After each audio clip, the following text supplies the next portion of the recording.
Today's podcast sponsor is Hover.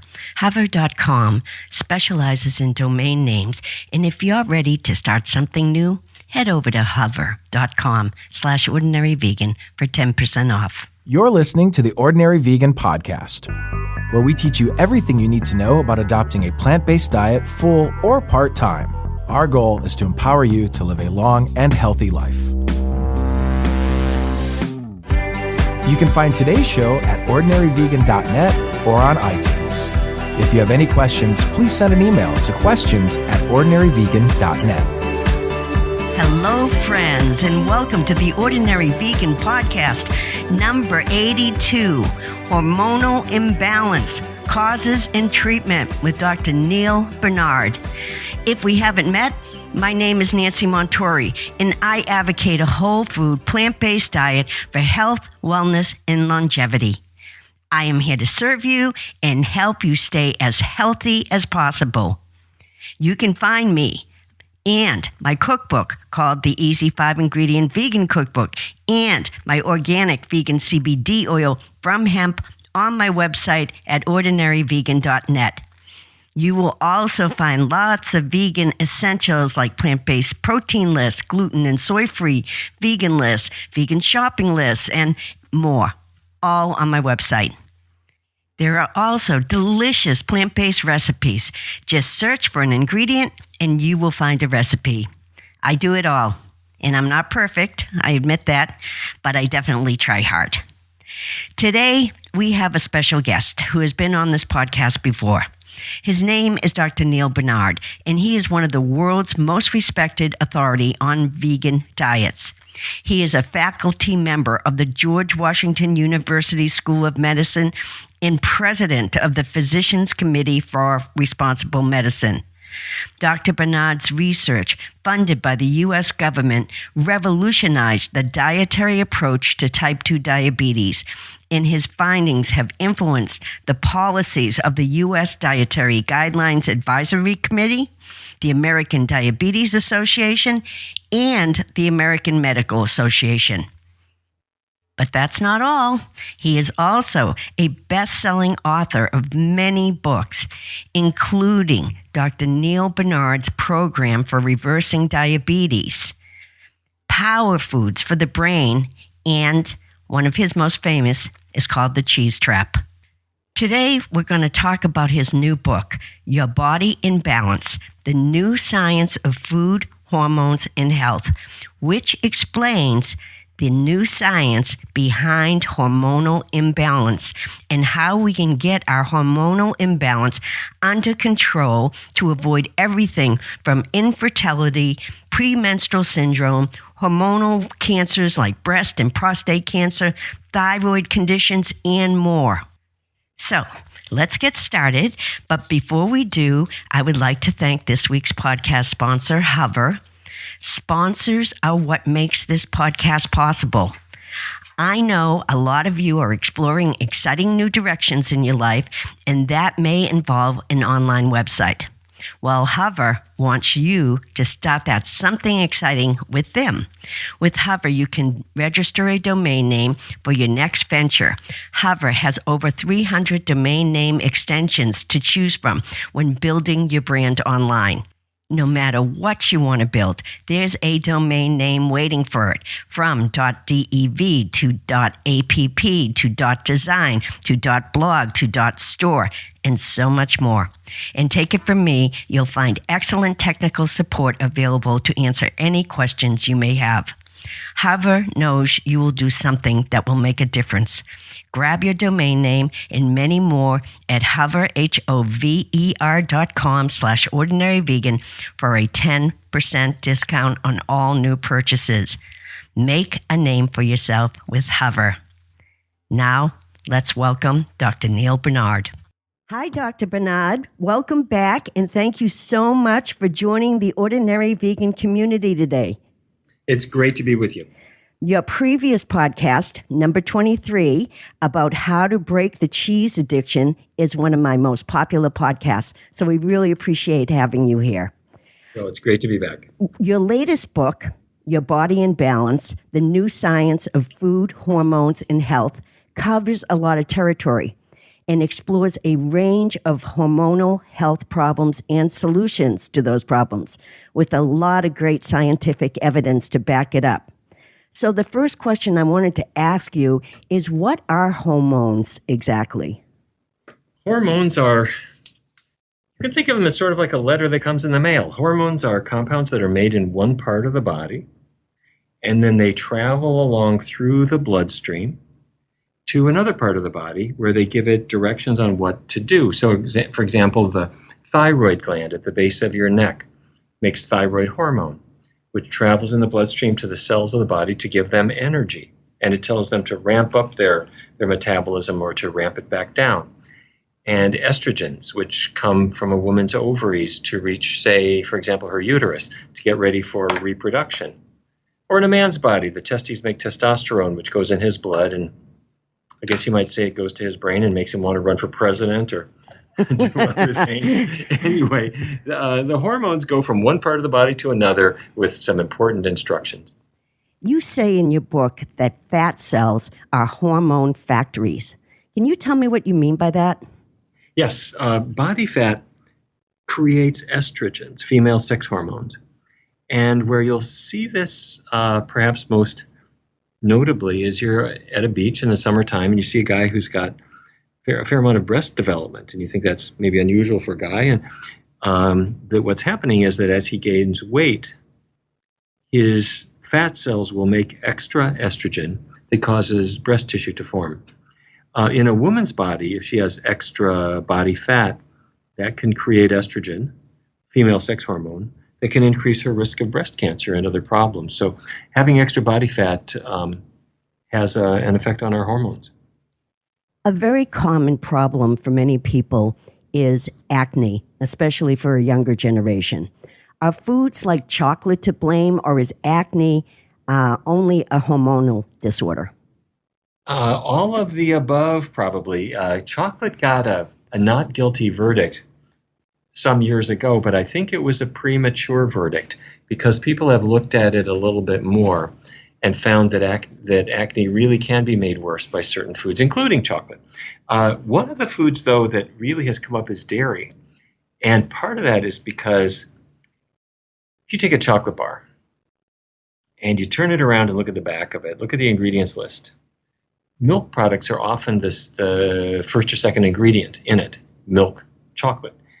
And so researchers have been looking at milk, and they found that the more milk people drink, that you tend to see more acne reported, particularly adolescent acne.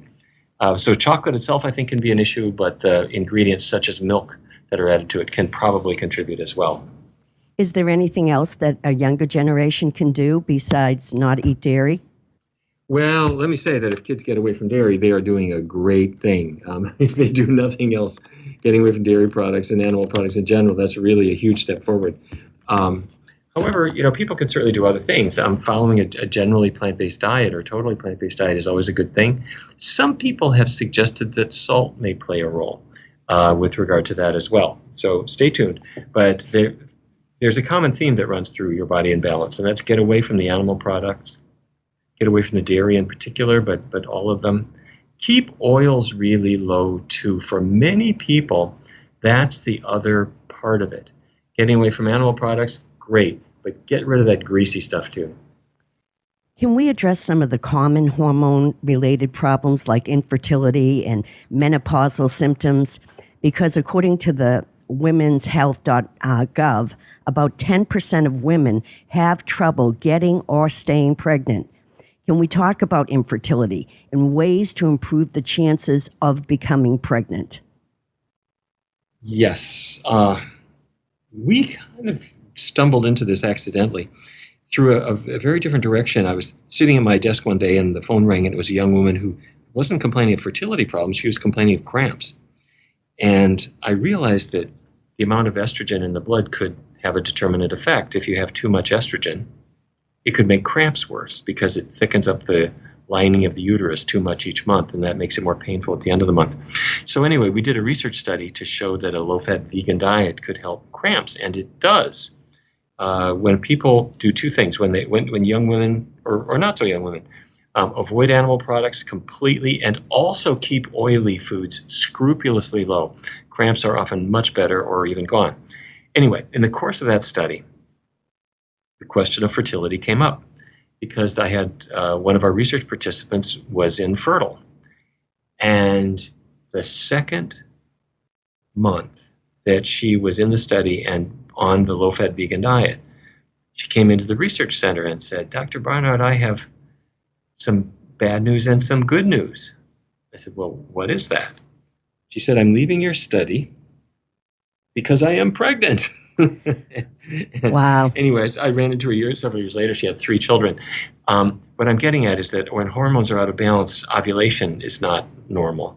And many women who have a diagnosis of infertility may be out of balance in one way or another. And so that's why we, again, recommend diets that are plant-based.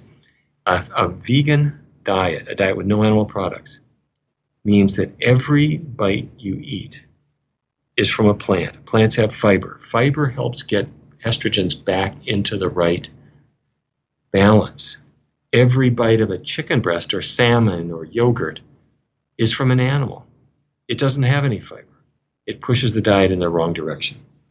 Well, infertility is also a man's problem. Do hormones play a role on the male side?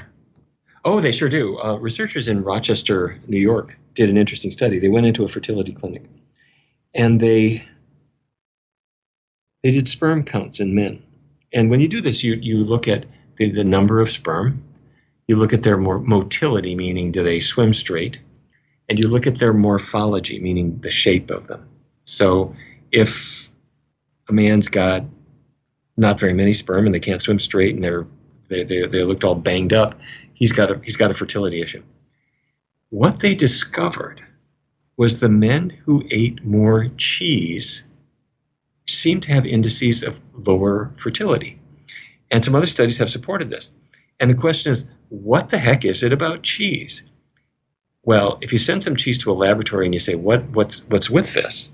They'll say, well, there's a lot of fat in there, and there's a lot of cholesterol, and there's a lot of salt, and so forth. But what is probably the big issue with fertility in men and cheese is that cheese contains concentrated hormones that came from the cow. Cows are, on all dairies, are impregnated every year. That when cows are pregnant, they have infants, and after they have a calf, they produce more milk, and so they're kept pregnant every year. They're impregnated annually, and they're milked during their 9-month pregnancy, not through the whole thing, but through much of it. And when they're pregnant, they create a lot of estrogen. The estrogen gets in the milk, and if you take a bucket of milk and send it out to a laboratory, they'll say, there's estrogens in here, and so it's not very much. It's just a trace. However, when you turn the milk into cheese, it's concentrated, and the average American consumes 37 pounds of cheese every year, plus milk, plus yogurt, plus ice cream. And so they're getting estrogens, and it affects women, it affects men. So if you're trying to get pregnant, which I'm not necessarily promoting, but if you are, getting away from animal products is the best thing you can do. Cramps and premenstrual syndrome can be a really serious disorder. You talk about a study that was done about PMS in your book. Can you tell us about that and how foods help make your period shorter and lighter? Yes, we were working with Georgetown University's Department of OBGYN, and we brought in a large group of women. They all had moderate to severe menstrual cramps, and we put them on a diet that had 2 steps. One was animal products were eliminated, and the diet was very low in fat. Those 2 steps will cause the amount of estrogen in the blood, the female sex hormone, to calm down, to get into the right balance, to not too much, not too little. If you have more fat, and if you don't have enough fiber, then the estrogen is going to probably rise to an unhealthful level. When a woman has too much estrogen in her blood, that estrogen, we believe, thickens up the inner lining of the uterus too much. That's called the endometrium. It's the innermost lining of the uterus, and it's there. It thickens up every month in anticipation of pregnancy. And if you have extra estrogen in your blood, it thickens up more. And so at the end of the month, when the menstrual cycle begins, you're shedding this larger endometrium. It takes more days to get rid of it. The flow is longer, it's more voluminous, it's full of clots, and you get more pain. And so if a woman's got those symptoms, they don't have to take this on faith. But for the next 2 months, for the next two monthly cycles, do two things. Eliminate animal products, so do a completely vegan diet. But do one more thing.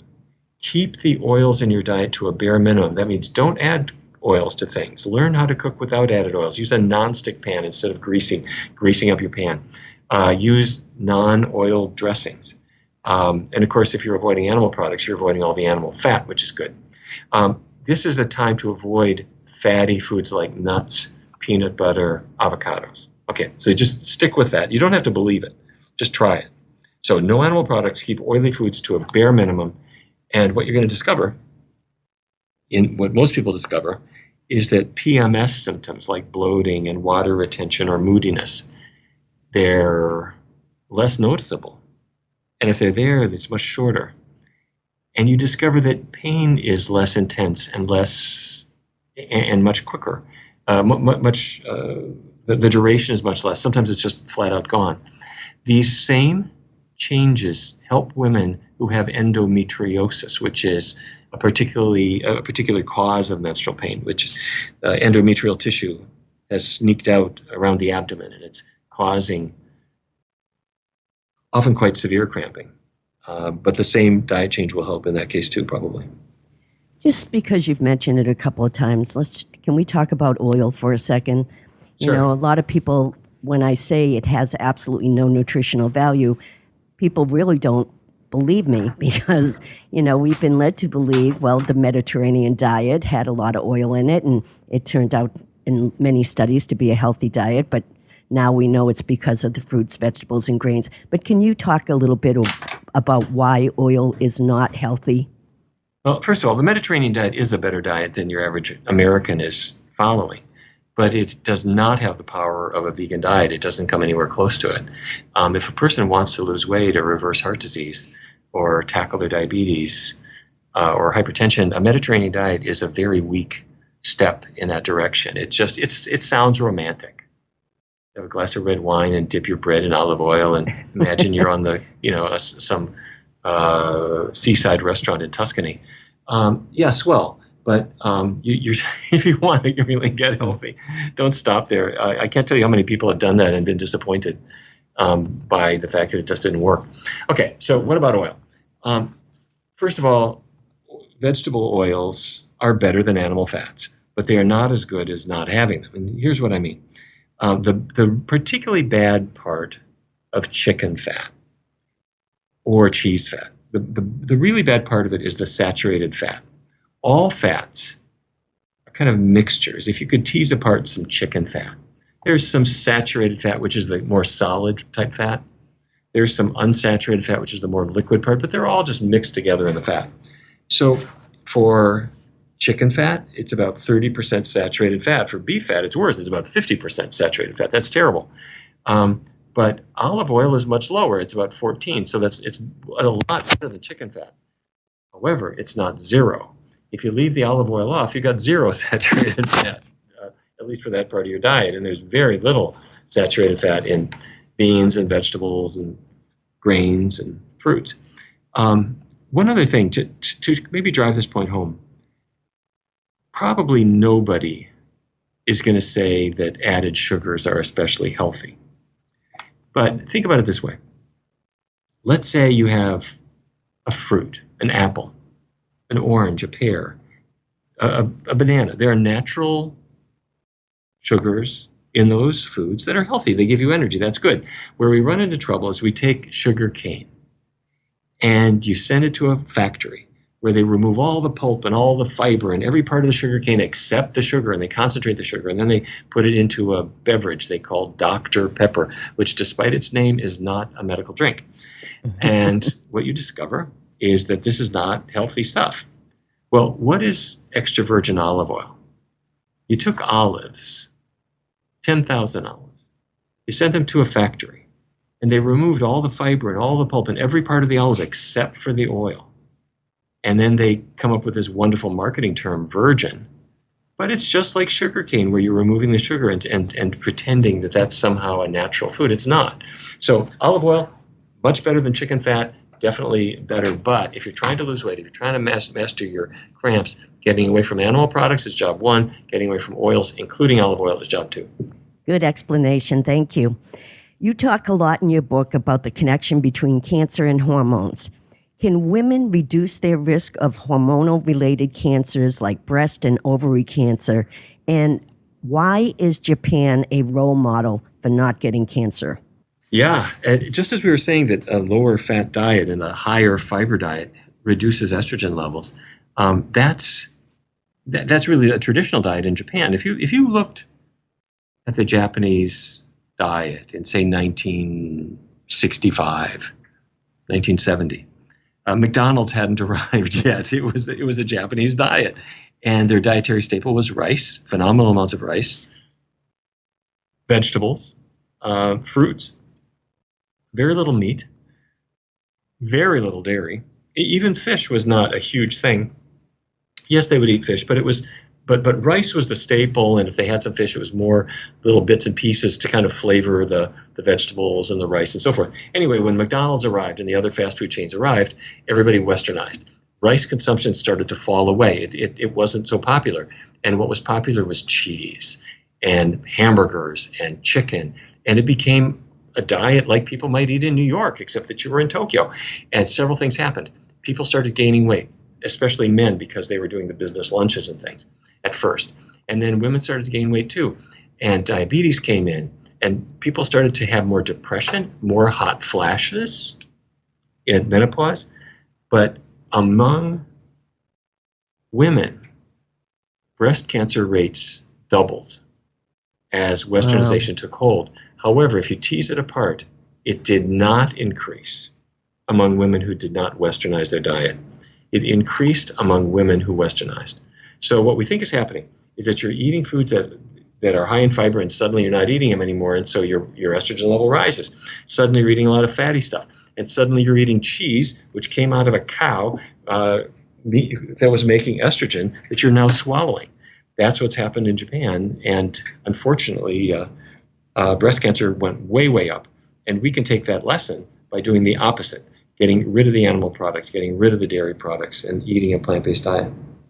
Is lactose particularly harmful to the ovaries? And can you tell us about the Rutgers Cancer Institute study who examined the diets of women with ovary cancer? Well, let me mention really this in a couple of ways. The short answer to your question is yes. In fact, let me start with fertility issues. Researchers looked at the loss of fertility in women. Women are mostly more fertile when they're in their 20s. But when you reach 30 and 35 and 40, your fertility starts to drop off a bit. And what researchers have discovered is that for a woman in Thailand, it doesn't really drop off very much. From her late 20s to her late 30s, she maintains maybe 75% of her fertility. But if she's in Chicago, her fertility drops maybe 80% between her late 20s and her late 30s. That's true in New Zealand. Well, the theory was proposed by a researcher at Harvard named Dan Kramer that it had to do with milk.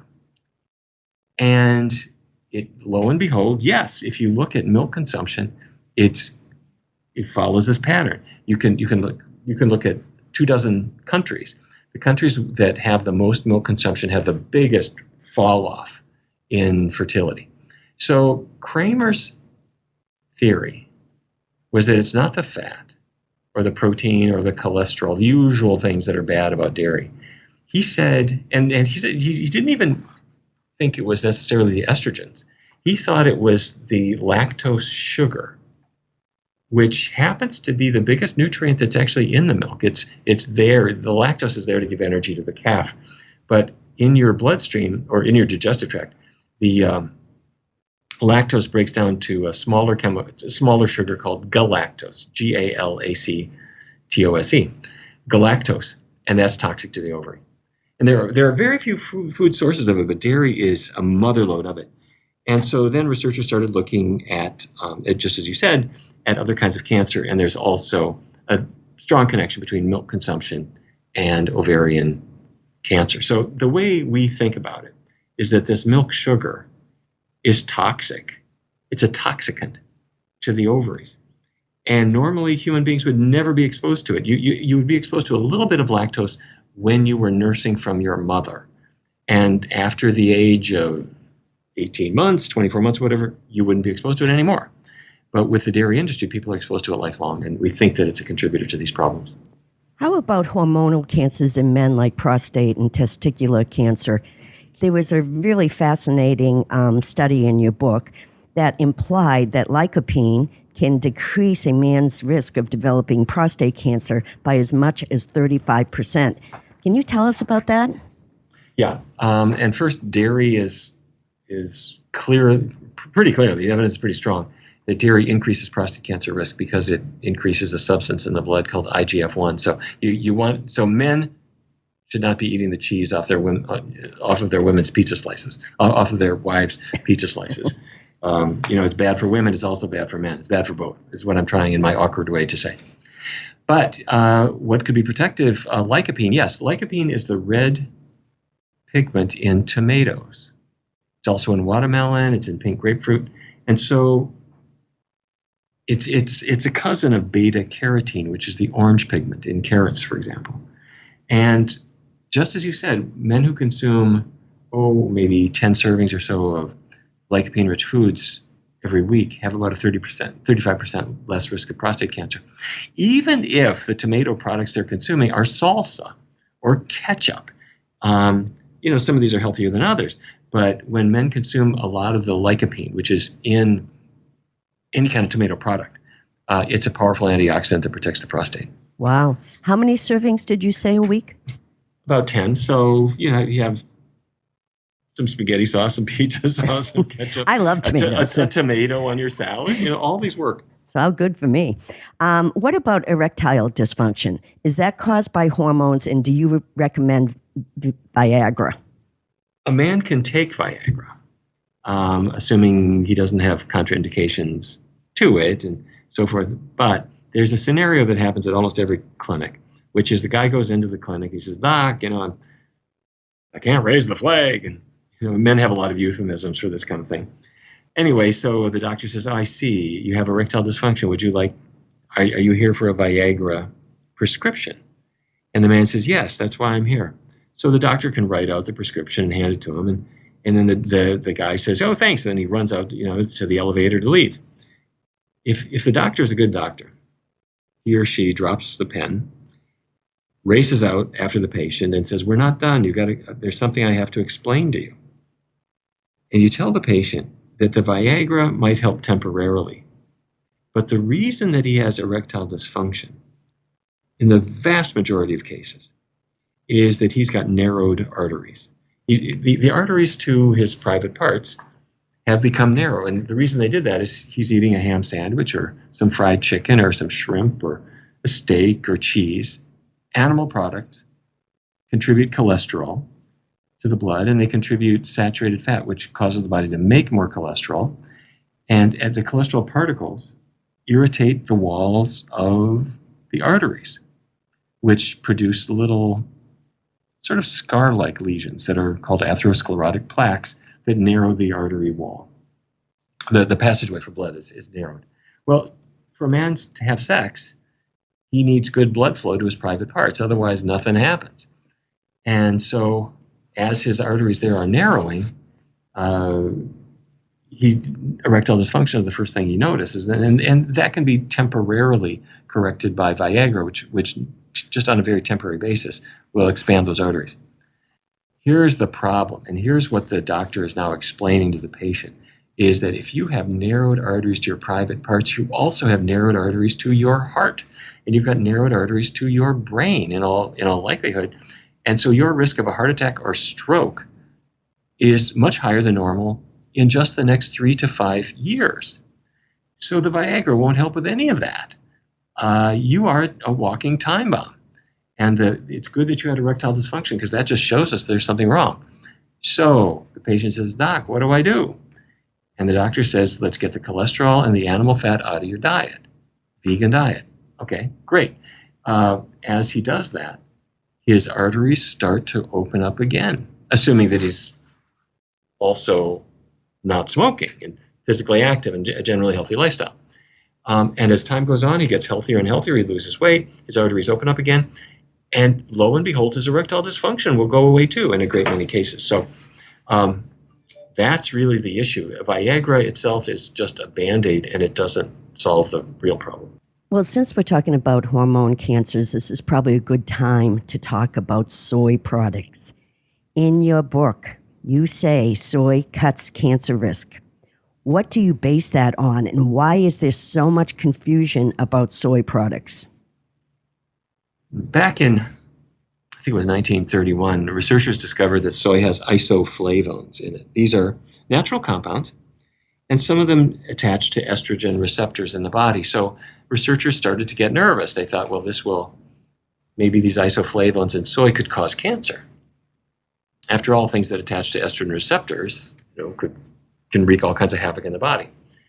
However, the research studies that were done ended up showing exactly the opposite, that women who consume more soy products end up having less cancer, roughly 30 to 40% less breast cancer compared to women who don't have soy. And so we now have about 45, something like that, studies showing this, that women who consume the most soy have the least risk of breast cancer. And then going further, it turns out that women who previously were diagnosed with breast cancer, who are now consuming soy products like tofu or soy milk or soy yogurt or whatever, they also tend to have less likelihood of dying of their cancer. So soy doesn't cause cancer, it does the opposite. It reduces the likelihood of getting it, and it also reduces the likelihood of dying of it. So back to the lab, if the isoflavones attach to the estrogen receptors on a breast cell, what's the deal? And the deal is this. There are two different kinds of receptors on the cell. There's the alpha receptor. There's the beta receptor. Now, to be a little simplistic about it, think of the alpha receptor as the gas pedal that makes things go, like cancer. Think of the beta receptor as the brake. Well, soy attaches to the beta receptor, and soy is the brake. So soy products don't cause cancer. They have the opposite effect. And so not to be left out of it, researchers on prostate cancer looked at soy and prostate cancer, and they found almost an identical number, about a 30% reduction in prostate cancer risk among the most soy-consuming men. So soy is optional. You don't have to have it, but it doesn't cause cancer. It's a good part of your anti-cancer toolkit. Good to hear, because I love tofu. One of the most common problems that people experience are thyroid conditions. According to thyroid.org, an estimated 20 million Americans have some form of thyroid disease, and up to 60% of those with thyroid disease are unaware of it. And women are 5 to 8 times more likely to develop a disorder. Can you discuss the most common cause of thyroid problems and how food can affect the thyroid? Yeah, there are really two big issues. Worldwide, the most common is a lack of iodine. Iodine's a simple element, and if your thyroid gland doesn't have the iodine, it's unable to make the hormone. Now, in 1924, the Morton Salt Company started marketing a product called iodized salt. It was salt with added iodine, and they put it in these blue cylinder containers with a girl and an umbrella on the side, and pretty much wiped out iodine deficiency, I have to say. Because just a third of a teaspoon of iodized salt gives you all the iodine that you're going to need. Now, if you're a modern person, you're probably not consuming that anymore, and you might be having sea salt or kosher salt or Himalayan salt that may well not be iodized. And if that's the case, you might be getting low on iodine. So the answer to it is either you can get iodized sea salt, or kosher salt or whatever. They have it, but you got to look at the label. The other thing you can do is pick up some seaweed. Either at a sushi bar, it's wrapped, the nori rolls, or the sushi rolls are wrapped in nori, or there's wakame seaweed in miso soup. Don't have the fish sushi. Have the cucumber roll, have the asparagus roll, have the sweet potato roll. And the seaweed is very high in iodine in a good way. So that's thing one, is to make sure you got enough iodine. The thing two is actually more common in the United States, less common elsewhere, but a big contributor to thyroid disorder is the production of antibodies. Somehow these antibodies are formed in the bloodstream, and they're just like torpedoes. They're supposed to be knocking out viruses, or knocking out bacteria, but for some reason, when these antibodies form, they attack the thyroid gland. And that can cause the thyroid to shut down, or to not be able to make a lot of thyroid hormone because it's under attack. That's hypothyroidism. It's sometimes called Hashimoto's thyroiditis. But there's another thing that can happen, which is that the antibodies can form, and they can attack the regulatory mechanism so that the thyroid can't turn off. So now it's working overtime, and you're getting too much thyroid hormone. And that's called Graves' disease, hyperthyroidism. So the most common cause of hypothyroidism or hyperthyroidism is actually antibodies. And so then that raises the question is, how do they get there? And we think that at least for some people, they are formed as a reaction to food. That you had a grilled cheese sandwich, and the dairy proteins tricked your body into thinking that they were viruses. After all, they're foreign proteins. Cow's protein shouldn't be in your body.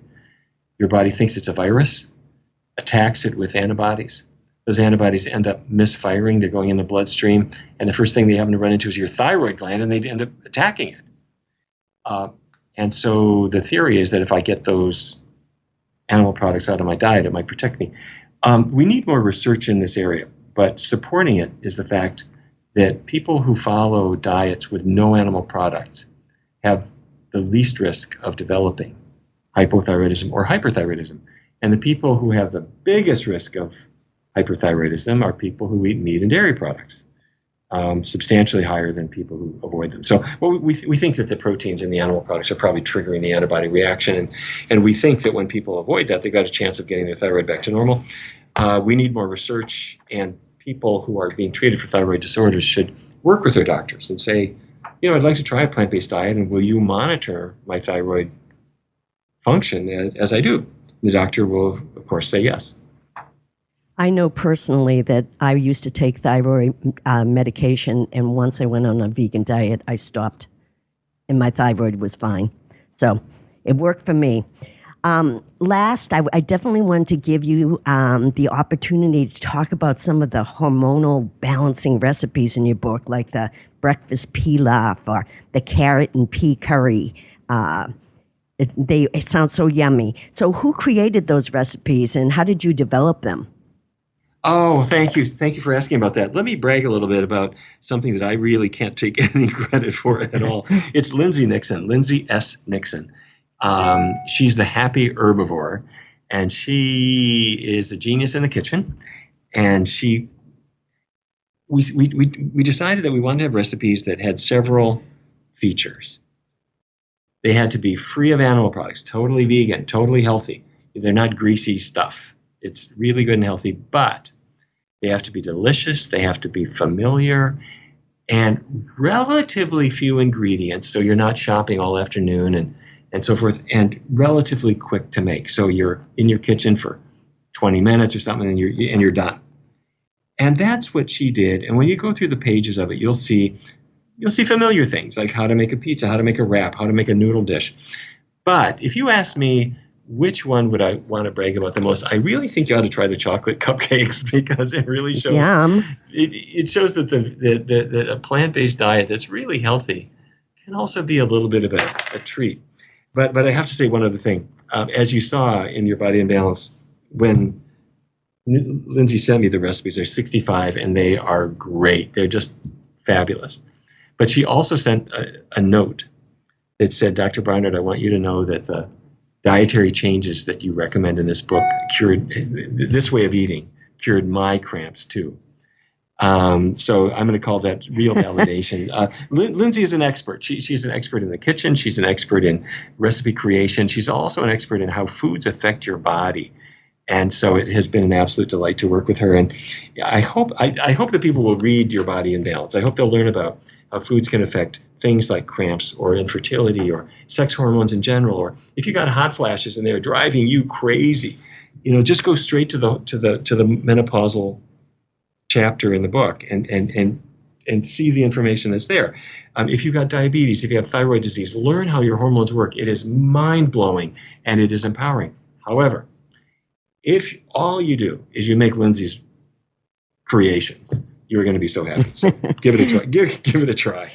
Well, thank you so much for being here, Dr. Barnard, and sharing your vast knowledge. And people probably don't know this, but your medical center now has telehealth services to receive medical care from the comfort of your own home, right? Doctors, dietitians, nurses, who all understand and promote a plant-based lifestyle. I will put a link in this week's show notes to that. Thank you. Yes, please do. This has been something that we've worked on for a long period of time, but especially when COVID-19 arrived, and people don't want to go out at all, being able to see a doctor or a nutritionist, a dietitian or nurse practitioner on your phone or on your iPad or on your laptop or your computer is a great, great benefit. And it's been a really cool thing to be able to do it. And the doctors love it, of course, because that means you have a lot more flexibility. You can see, it's kind of challenging to see somebody in Los Angeles when we were here in Washington, D.C., but now we can do that. Yes, our website is barnardmedical.org. And if you want to just talk to a live human being and say, sign me up, get me an appointment, we have live human beings who answer the phone. That's 202-527-7500. And a human being would be glad to talk to you, and we'll get you set up. It's especially awesome because it's so hard to find doctors who understand what a vegan diet is. So thank you so much. Well, thank you. It's been great to talk with you today. Okay. Take care. Bye-bye. Thanks. Bye-bye now. Thanks so much to Dr. Barnard for being here today, and thanks to all of you for joining us. You can find today's show notes, me, my recipes, my 5-ingredient vegan cookbook, and my vegan CBD from hemp on ordinaryvegan.net. If you have any questions, don't hesitate to reach out. You can reach me at questions@ordinaryvegan.net. Please stay safe and stay well. Till next time. Thanks for joining our plant-based community today. Together, we can accomplish great things. Please subscribe so you don't miss any of Ordinary Vegan's recipes and plant-based tips. If you have any questions or feedback, email us at questions@ordinaryvegan.net. Until next time.